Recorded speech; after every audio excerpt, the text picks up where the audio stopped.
네, 안녕하세요, 여러분. 오늘도 우리 말씀을 읽기 오신 모든 분들 환영합니다. 네, 목사님이 오늘 우리 교역자 정책 수련회가 있어서 녹화를 미리 했습니다. 그래서 오늘은 우리 생방송이 아니라 녹화 방송으로 같이 우리 말씀을 나누고자 합니다. 여러분, 오늘 함께 보실 말씀은 마태복음인데요. 우리 어제 마태복음에 대해서 간략하게 설명을 드렸어요. 좀 개요적인 마태복음의 그 이야기를 간단하게 설명을 드렸는데, 이 마태복음을 기록하신 세리 마테오라는 분이 어떤 분이었는지 설명을 드렸습니다. 굉장히 그 성품적으로 이제 말로 이 사람들에게 전하는 것이 아니라 늘 귀를 열고 또 눈으로 본 것을 기록으로 사람들에게 말하는 분이었다라고 어제 말씀을 드렸습니다. 그래서 오늘은 그 실제로 마태복음에서 중요한 주제들이 몇 가지가 있는데 그 주제들에 대해서 말씀을 드리고자 합니다. 여러분, 마태복음의 책을 성격을 우리가 이야기를 할 때 그 책이 왕 중의 왕에 대한 이야기다. 그래서 유대인들의 왕으로 오신 메시아에 대해서 이야기를 하고 있다고 말씀을 드렸죠. 그래서 아브라함의 자손이요 또 다윗의 후손으로 오신 그 예수 그리스도, 역대 모든 왕들 중에서 가장 위대하신 왕, 그렇게 이야기를 하고 있는 겁니다. 그래서 이 다윗 왕조의 이름을 쭉 전개하면서 족보 이야기를 하고 있잖아요. 여러분, 왕의 족보라는 겁니다. 왕의 족보.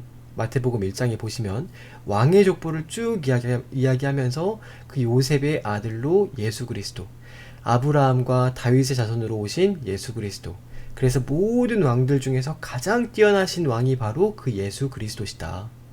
만 왕의 왕, 모든 왕들보다 더 뛰어나신 왕이 바로 예수 그리스도시다.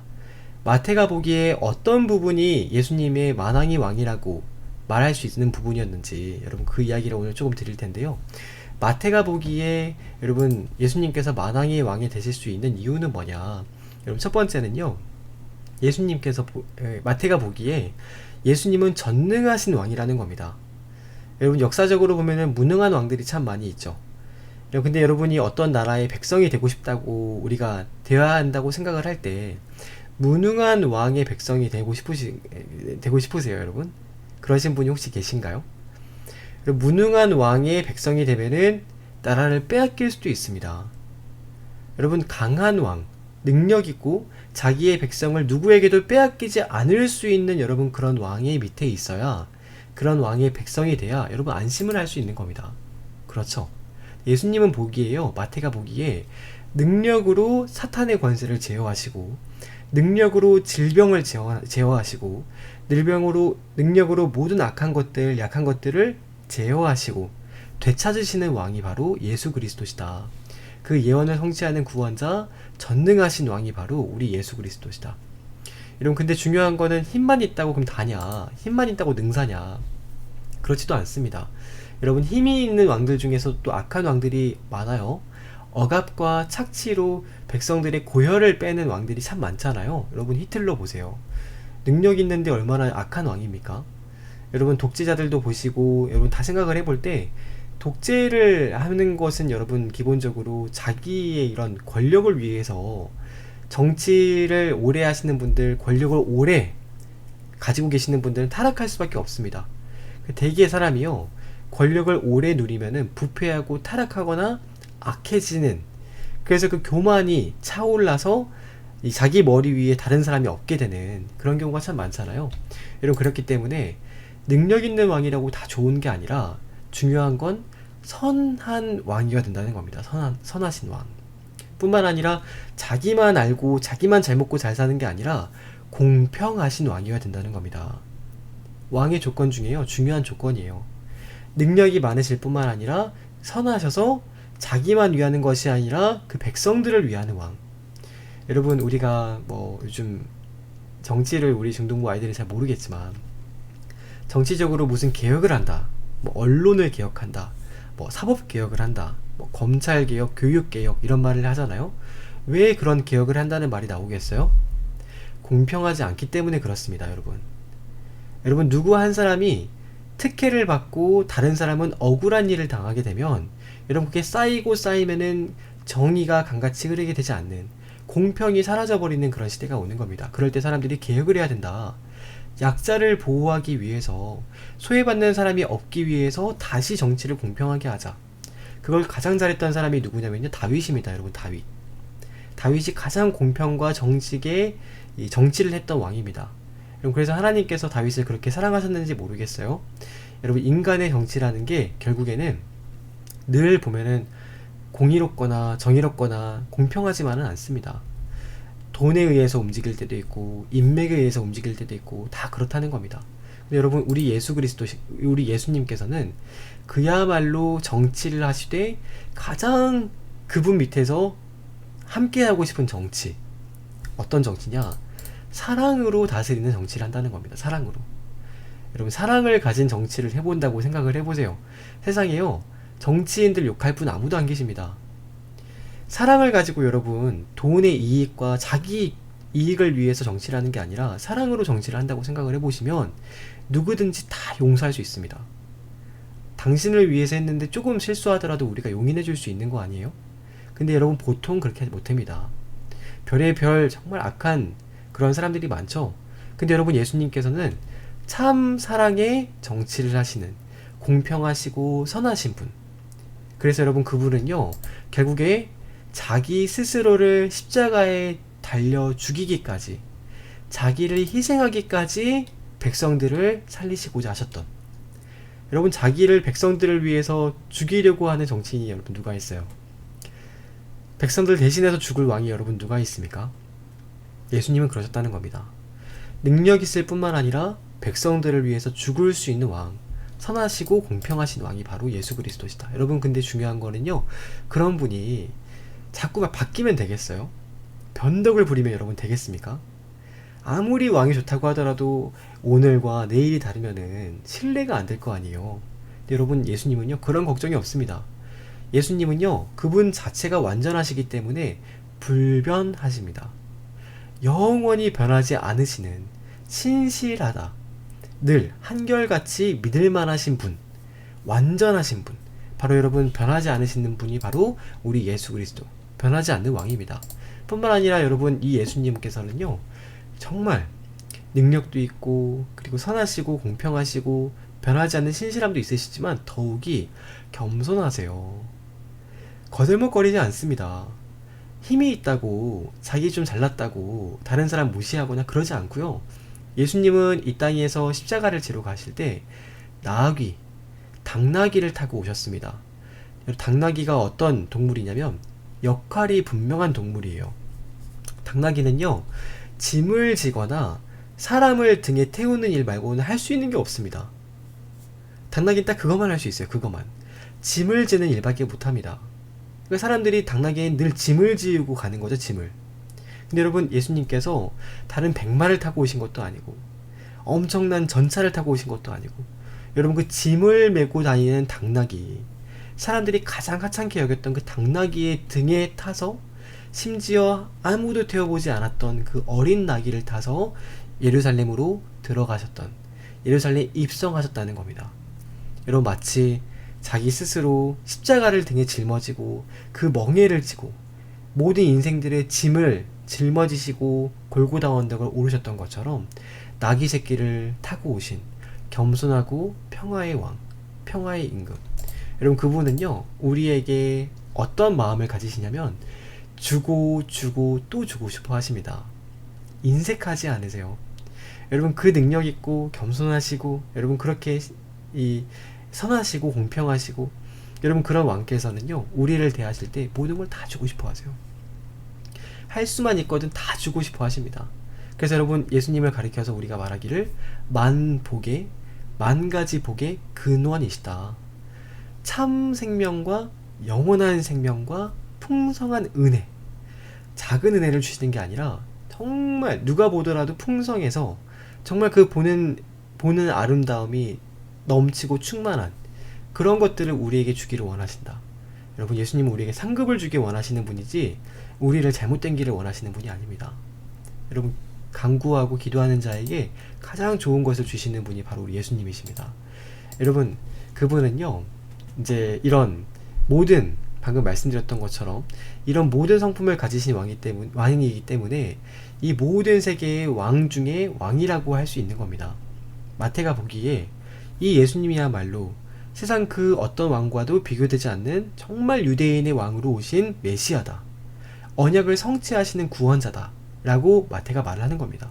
여러분, 그렇기 때문에 그 왕의 백성으로 살아간다는 게 얼마나 큰 복이냐. 그렇기 때문에 그렇게 좋은 왕의 말을 따르고 그 나라의 시민권을 가진 자들이 얼마나 큰 복을 받는 거냐. 그 통치를 받는 사람들이 받는 복은 이루 표현할 수가 없고 말할 수가 없다. 그렇기 때문에 마태가요, 그 예수님께서 산 위에서 산상보훈, 산상수훈이라고 하는 가르침을 주실 때 참 달게 들었습니다. 마태복음 하면은 또 산상수훈이 유명해요. 여러분, 예수님의 그 가르침을 듣고 마태는 이 예수님의 백성, 복을 받는 사람은 어떤 사람들인가, 그 복을 누리고 천국 시민권을 가진 사람들은 어떤 사람들이 되는 것인가, 그런 얘기를 하는 겁니다. 보시면은 첫 번째, 가난한 사람. 여러분, 참 좀 갑자기 뜨끔하죠? 뭔가 이상하죠? 복 있는 사람이라고 했는데 갑자기 가난한 게 등장하느냐. 분명 좋은 거라고 했는데 왜 가난이냐 갑자기. 여러분, 심령이 가난한 사람이 복이 있나니 천국은 그런 자들의 것이다. 여러분, 그리고요, 이 마태가 말하기를 애통하는 삶, 슬퍼하고 이 땅에서 곡소리 나는 삶을 사는 분도 복이 있다. 그들이 천국에서 위로를 받을 것이다. 온유한 자는 복이 있다. 그들이 땅을 기업으로 차지할 것이다. 여러분, 목사님 무슨 온유하면은 부동산 나오나요? 아닙니다. 여러분, 온유한 자들에게는요, 이 땅에 있는 부동산과는 비교도 할 수 없을 정도의 하나님 나라의 그 큰 땅이 있습니다. 온유하고 사람들을 섬기고 겸손한 마음으로 남을 먼저 섬기고, 여러분, 그게 누구냐? 예수님입니다. 예수님. 하나님이 여러분 그런 모습이셨어요. 그러니까 여러분, 천국의 주인이 누구냐? 예수님이신 겁니다. 온유한 성품으로, 겸손한 성품으로 내가 말할 수 있지만 말하지 않고 기도로, 눈물로 섬기는 그런 신실한 성품을 가지신 분들, 사람은 알아주지 않는다 할지라도, 세상은 몰라준다 할지라도 하나님께서는 그들에게 말씀하시기를 너희가 땅을 기업으로 차지할 것이다. 결코 너희가 거주할 땅이 부족하지 않을 것이다. 뿐만 아니라 의에 줄이고 목마른 자들은 복이 있나니, 의에 늘 줄이고 목마른 자들, 그리고 긍휼히 여기는 자들도 복이 있나니, 너희가 긍휼히 여기는 그 긍휼함을 너희가 받을 것이다. 긍휼한 자, 자비한 자, 마음이 청결한 자는 복이 있나니, 성결한 자는 복이 있나니, 순결한 자는 복이 있나니, 너희가 하나님을 볼 것이다.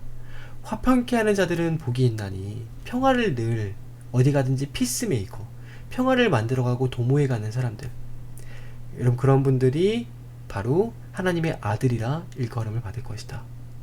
그리고 마지막으로 핍박 가운데에서도, 환난 가운데서 인내하는 자들은 바로 복이 있나니, 그 인내로 복을 마침내 아름다운 복을 누릴 것이다. 여러분, 그래서요, 예수님께서 이렇게 만왕의 왕이시고 모든 왕들의 왕이신데 그 나라의 백성이 되는 조건은요, 바로 이겁니다. 돈이 많은 것도 아니고요, 권력을 가진 것도 아니고, 이 땅에 살면서 누릴 것 다 누리고 쾌락을 즐기고 자기 눈에 보이는 좋은 것들 다 누려가면서 막 즐겁게 행복하게만 살아가는 그런 사람들이요, 하나님 나라의 복을 받는 게 아닙니다. 그리고 예수님 말씀하시기를 가난하고 오히려 심령이 애통한 사람, 세상이 보기에는 좀 어렵게 사는 것처럼, 다른 사람이 보기에 참 인정받지 못하는 그런 삶을 산다 할지라도 그 마음으로 하나님을 찾을 준비가 되어 있는 자들, 그런 자들이 결국에는 천국을 유업으로 받을 것이다. 여러분, 그래서 세상이 보기에는요, 이런 사람들을 비참한 사람이라고 볼 수도 있습니다. 그렇잖아요. 여러분, 누가 좋아하겠습니까? 가난하고 애통하고 온유해서 다른 사람에게 피해를 보고, 의로움을 위해서 밥 먹여줍니까? 의로움이 자비함으로 여러분 누가 칭찬을 해줍니까? 그리고 성결한 게 돈과도 연관이 없잖아요. 화평한 것, 인내한 것, 별로 세상에서 성공하는 데 도움이 되는 게 아닙니다. 그런데 여러분, 이러한 인생을 사는 것은 영원한 생명을 주님과 함께 누리는 권세, 그래서 정말 진정한 신령한 복이 바로 이런 게 바로 복 있는 사람이라는 겁니다. 오히려 부자가 돼서요, 교만해져서 결국에는 하나님도 모르고 그대로 여러분 세상에 너무 행복해서 만족감을 가지고 살다가 이 죽음 이후의 세계에는 전혀 관심이 없다가 돌아가시잖아요.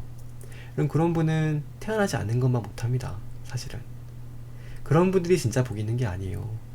여러분 정말 심령이 가난한 자들. 그래서 여러분 그 어떤 목사님이 그런 말씀을 하신 적이 있었는데, 하나님께서 사람을 창조하실 때 나이가 들수록 점점 몸이 약해지게 창조를 하셨는데 그 이유가 뭘까? 하나님 그런 뜻이 있으셨다는 겁니다. 이 세상에 정을 떼게 하시려는 목적이 있으셨다.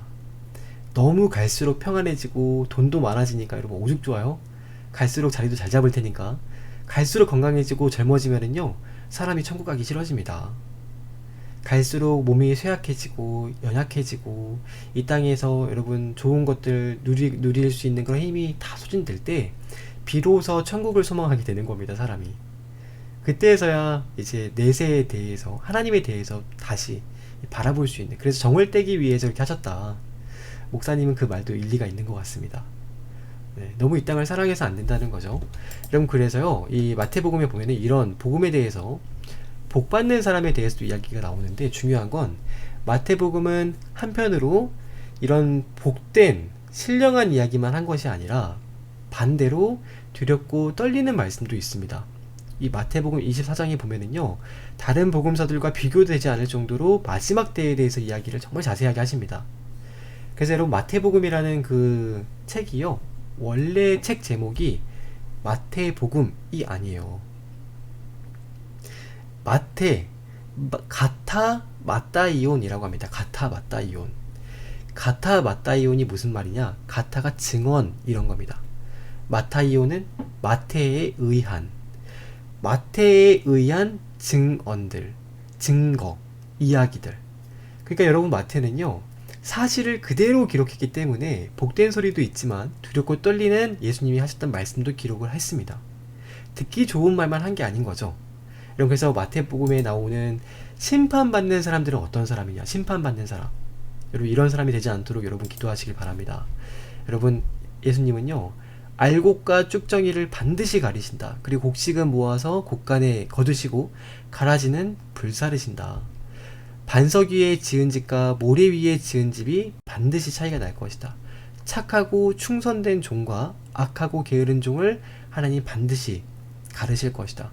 깨어있는 종들과 자고 있는 종들을 분별하실 것이다. 슬기로운 처녀와 미련한 처녀는 다른 최후를 맞이할 것이다. 참된 선지자와 거짓 선지자를 구별하고 심판하실 것이다. 들려 울림을 받는 사람이 있고 버려둠을 당할 자가 있을 것이다. 사랑과 긍휼을 실천하는 사람과 무자비한 사람을 하나님은 반드시 구별하실 것이다. 영생을 얻는 자와 영벌을 받는 자가 갈라질 것이다. 마지막으로 참된 믿음과 거짓된 믿음을 하나님께서는 반드시 갈라지게 하실 것이다. 여러분 그래서요 이 마태복음을 가리켜서 어떤 사람은, 어떤 목사님들은 심판의 복음서라 이런 말도 하십니다. 심판의 복음서. 여러분 이 마태가 이야기하는 이런 말들이요 하나님께서 반드시 너희의 이 악함을 심판하신다. 분명히 하나님께서 알곡과 가라지를 가르실 것이다. 이런 얘기를 하고 있기 때문에 세상에서 잘 나간다고 떳떳하게 뭐 이렇게 고개 뻣뻣하게 들고 교만하게 살아가는 그런 사람들을 반드시 심판하신다. 이런 얘기를 하시는 겁니다. 그래서 세상에 잘 나가고 재산이 많다고 해서요 자랑하실 것도 없고, 그리고 여러분 세상에 부귀영화를 누리는 분들을 보고요 뭐 집이 몇 평이네, 뭐 어디에 땅이 있네, 뭐 어디에 땅을 사는데 그 땅값이 올라가지고 재산이 몇 배가 불었네, 뭐 차는 뭘 타고 다니네, 전혀 부러워할 거 없습니다. 여러분 그런 분들이 무슨 의미가 있습니까? 그런 분들이 정말 이제 죽어서 영생에 참여하지 못한다면, 여러분 그런 분들은요 오히려 이 땅에서 평범하게 정말 예수님을 신실하게 섬기시고 믿음으로 살아가지만 평범하게 살아가셨던 분들이 구원을 받으실 때요 그 부자분들, 그런 분들은 그냥 그분들을 위해서 살아가다가 죽은 거밖에 안 됩니다. 그 죽어서 가져갈 수 있는 것도 아니잖아요. 다 죽어갑니다. 그런 분들은요 구원 얻을 분들을 위한 삶을 살다가 그냥 돌아가신 거 그 이상도 아닙니다. 복이 있는 게 아니죠. 진짜 복은 이런 복이고 이제 가라지 이런 것들도 분별하신다. 그래서 여러분 이게 보시면은요 마지막으로 이제 마태가 말했던 이야기를 드릴 텐데, 밀과 가라지입니다. 어떤 게 밀인 것 같으세요 여러분? 한번 맞춰보세요. 서울에만 사셨던 분들은 맞추시기 어려우십니다. 여러분, 이게 밀이에요. 이게 가라지 같죠? 이게 밀입니다. 이게 여러분, 빵과 과자를 만드는 곡식이 되는 알곡입니다. 알곡. 이게 가라지예요. 가라지는요, 아무데도 못 씁니다. 근데 여러분이 알곡들 사이에 가라지가 자라면요, 전문가가 아니면은 이게 참 구분하기 어려울 정도로 똑같다는 거예요. 그러니까 이제 우리가 그리스도인들로 살아가다가도요, 어떤 분들 보면은 참 그리스도인이라고 말은 하지만, 주여 주여 말은 하지만요, 다 천국에 가시는 것이 아닙니다. 가라지가 섞여 있어요. 가라지가. 그러니까 여러분, 예수님께 제자들이 그러잖아요. 예수님, 어찌하여 이런 악한 일들이 있습니까? 그랬더니 예수님께서, 원수가 이것들을 심었다. 그러더니 베드로가, 이것들을 뽑아버릴까요? 그랬더니 예수님께서, 그만둬라. 가라지를 뽑다가 알곡까지 상할까 두렵다. 언제 뽑으시겠다는 겁니까? 추수를 다 하셔서 낫을 들어서 베어버리고 그 다음에 가라지는 꺼내서 불에 던지겠다. 진실하고 정직하고 착하고 충성되고 성실하게 신실하게 믿음의 생활을 이어가셨던, 주야로 하나님 말씀을 묵상하시고 기뻐하시는 그런 복이 있는 인생을 사시는 분들, 그런 알곡들은 하나님께서 잘 거두셔서 왕 중의 왕 예수 그리스도의 나라의 백성이 되게 하시겠다. 그러나 그렇지 않은 자들은 어떻게 하시겠다고요? 네, 영원히 꺼지지 않는 지옥불의 그 독보리, 이제 이 가라지를요, 독보리라고 합니다. 심지어 보시면 여러분, 가라지가 더 뚜렷하죠. 가라지가 더 탐스럽잖아요. 모양만 있고 안에 진실하게 하나님을 사랑하는 마음이 없고, 겉으로 외식하고 위선을 떨고 겉으로 형식적으로만 신앙생활을 한다고 말은 하고 주여 주여 외치기만 하고 정말 마음으로 하나님을 사랑하는 자들이 아닌, 사랑함이 없는 그런 분들은 다 구별을 하실 것이다. 뿐만 아니라 예수님을 아예 모르는 분들은 말할 것도 없겠죠. 그래서 우리가 그런 분들에게 복음을 전해야 하는 겁니다. 그래서 이게 바로 마태가 이야기하는요, 왕 중에 왕의 복음서의 이야기입니다. 반드시 심판이 있다. 그리고 예수님께서는 그 모든 심판하시는 왕의 왕이시다. 여러분, 그래서 오늘 이렇게 정리하고요, 마태복음 여기까지만 정리를 하겠습니다. 더 자세한 내용들은 읽어보시면 충분히 아실 테니까요, 한 번씩 이런 관점에서 읽어보시면서 마태가 하고자 했던 이야기들을 정리하시면 좋겠습니다. 목사님은 내일은 이제 그 다음 책이죠, 마가복음을 조금 보도록 하겠습니다. 마가복음, 우리 내일 이 시간에 같이 말씀 보도록 할게요. 여러분, 평안한 밤 되시고 내일 뵙겠습니다. 안녕히 주무세요. 안녕.